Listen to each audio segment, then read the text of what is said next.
రైట్కి వెళ్దాం. లెఫ్ట్కి వెళ్ళాలి కదా. ఆహా, ఇటు ట్రాఫిక్ ఎక్కువ ఉంది. ఓకే, రైట్కి వెళ్దాం.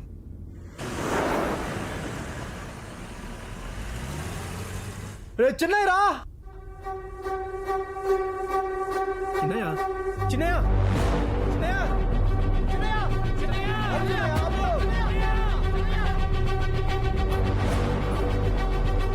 అవి నాకు చిన్న పని ఉంది, నువ్వు డ్రైవ్ చేసుకుని వెళ్ళిపోతావా? చూసుకుని వచ్చేస్తాను.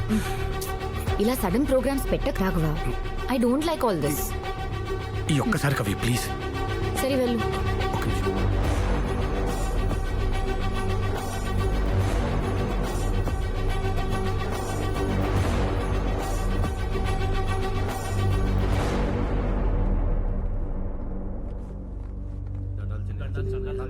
దండాలు చిన్నయ్య.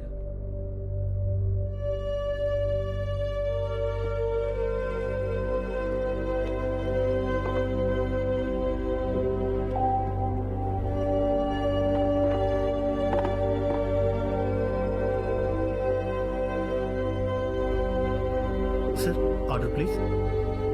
వాళ్ళకి అర్థం కాదు, నాకు ఓపిక లేదు. నువ్వేదో ఒకటి తీసుకురా బ్రదర్. Okay sir. నువ్వు భయపడి ఆడుకో ఉరికినావని ఊర్లో అనుకుంటాండారాపా. అట్నే అనుకొని కొండను చూసి కుక్క మురిగితే కొండకు సేట తగ్గితే తప్పేమిరా? బసిరెడ్డి కొడుకు బాలిరెడ్డి, నువ్వు గాన కనపడితే సంపుతాను ఎచ్చులు పోతాడు సినయ్య. రెడ్డి, పైకి మనం ఏం చెప్తాము అది మనం కాదు. Sorry sir.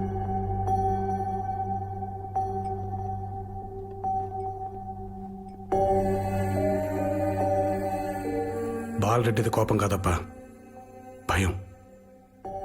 అది కాదని వాళ్ళ ఊళ్ళో వాళ్ళకి చెప్పుకోవడానికి నన్ను నరుకుతానంటాడు.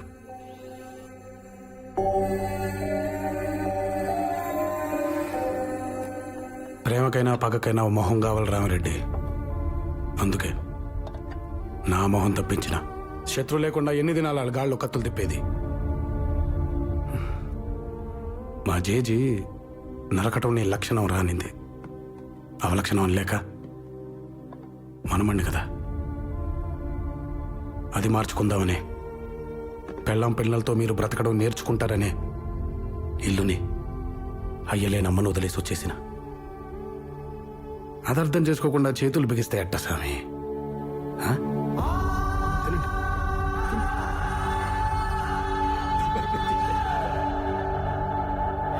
నోరు జారినం చిన్నయ్య, మన్నించు.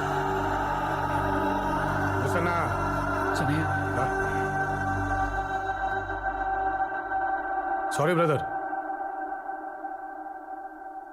ప్రతి మనిషి ఓ బాంబు సన్నా, ఊరికే పేల్చకాకండి.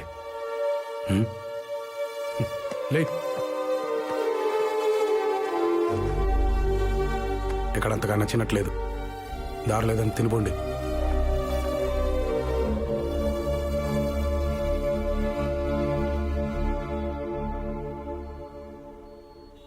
అమ్మెట్ట ఉంది, ముసలిది బాగానే ఉంటుందిలే, మొండి పేణం. ఓ సనా అయ్యా, రోడ్డు జాగిలంగా ఉందని 100-200 కొట్టకాకు. 50-60 బో. అట్నా చిన్నయ్య. అలాంటి బలమైన పక్కనుంటే బతుకు మీద నమ్మకం వస్తుంది సార్. ఎంత బలమైనడైనా ఏదో టైంలో చిన్న పొరపాటు చేస్తాడు సుదర్శన్ గారు. రాఘవరెడ్డి కూడా అలాంటి పొరపాటే చేశాడు. మా నాకు స్కూల్ మ్యాగజైన్ కోసం ఒక మంచి కథ కావాలి. కథలు నా దగ్గర ఎక్కడుంటాయిరా? ప్లీజ్. మీ నాన్న రోజు కోర్టులో జడ్జికి బోల్డ్ అని కథలు చెప్తారు.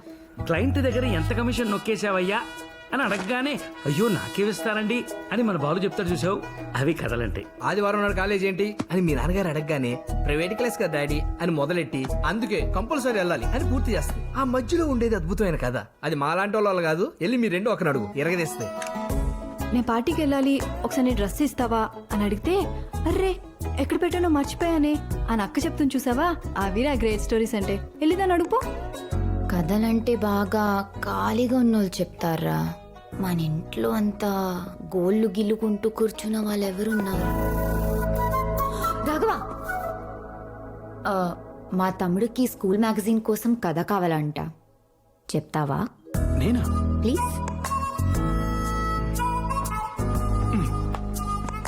ఒక క్యూట్ ఫ్యామిలీ, అమ్మ నాన్న అక్క చెల్లి. ఈ అక్క ఒక అబ్బాయిని లవ్ చేసింది, కానీ ఆ అబ్బాయికి చెల్లికి కెమిస్ట్రీ కుదిరేసింది. ఇప్పుడు ఈ చెల్లెలు ఇంకో వేరే ఎవరితోనో ఫిజికల్ గా ఇన్వాల్వ్ అయిపోయింది. రాఘవ, ఆ?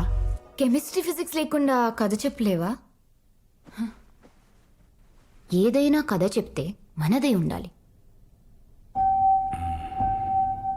మనది. చోటు, ఒక కథ చెప్తా, రాసుకో. ఓకే. ఈ కథ పేరు మొండి కత్తి. అనగనగా కోసల అనే రాజ్యం ఉండేది. ఆ రాజ్యానికి నాగార్జునుడు రాజు. పక్కనే ఇంకో రాజ్యం ఉంది. ఆ రాజ్యం పేరు పాంచాల దేశం. ఆ రాజ్యానికి బసిరెడ్డి, బసవేశ్వరుడు అనేవాడు రాజుగా ఉండేవాడు. ఈ రెండు రాజ్యాలకి గత 30 సంవత్సరాలుగా ఒక సుదీర్ఘమైన యుద్ధం జరుగుతోంది. నాగార్జునుడు గురుకులం పూర్తి చేసుకుని తిరిగి వస్తున్న అతని కొడుకు రాఘవుడిపై రెండు రాజ్యాలకి మధ్యలో ఉన్న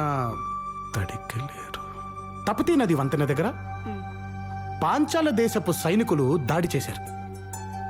ఆ దాడిలో రాఘవుడి తండ్రి నాగార్జునుడు మరణించాడు. కానీ రాఘవుడు తన ఒంటిపై పడాల్సిన కత్తిని సగానికి విరిచి మొండి కత్తితో తపతీ నదిని దాటి అక్కడే దగ్గరలో గట్టి పొదల్లో ఉన్న బసవేశ్వరుడి కంఠంలో ఈ మొండి కత్తిని దించాడు. రక్తం, శవాలు, ఏడుపులు, యుద్ధం తర్వాత కనిపించే దృశ్యాలివే. తన తర్వాత తరాలకి దుస్థితి పట్టకూడదని రాఘవుడు పార్టీ అదే తన దేశపు మంత్రితో మాట్లాడి రాజ్యాన్ని కత్తిని వదిలేసి వెళ్ళిపోయాడు. నో, యుద్ధం ఆపాలంటే అవతలి దేశపు మంత్రితో మాట్లాడాలి కదా. మనల్ని ఇష్టపడే వాళ్ళని ఒప్పించక్కర్లేదు, మనతో గొడవ పడే వాళ్ళని ఇష్టపడక్కర్లేదు. సో ఈ స్టోరీలో హీరో తన వాళ్ళని లవ్ చేయాలి, అవతలి వాళ్ళని కన్విన్స్ చేయాలి.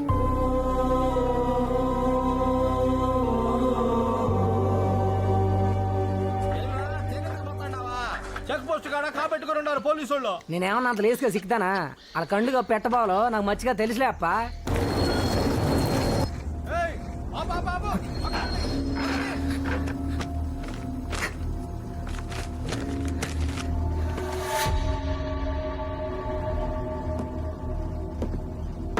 ఏమనిచ్చిరా? బుక్కరే సముద్రం ఏముండదు నీ కాడ? జొన్నకంకులు సారు.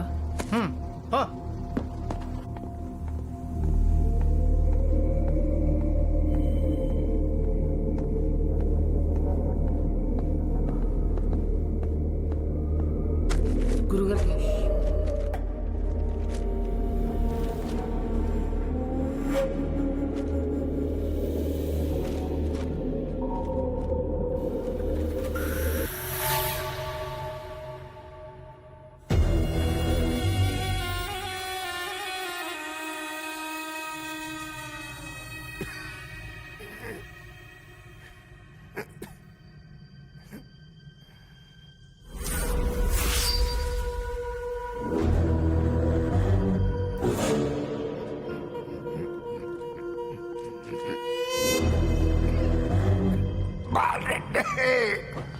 అయ్యా అయ్యా బాలరెడ్డి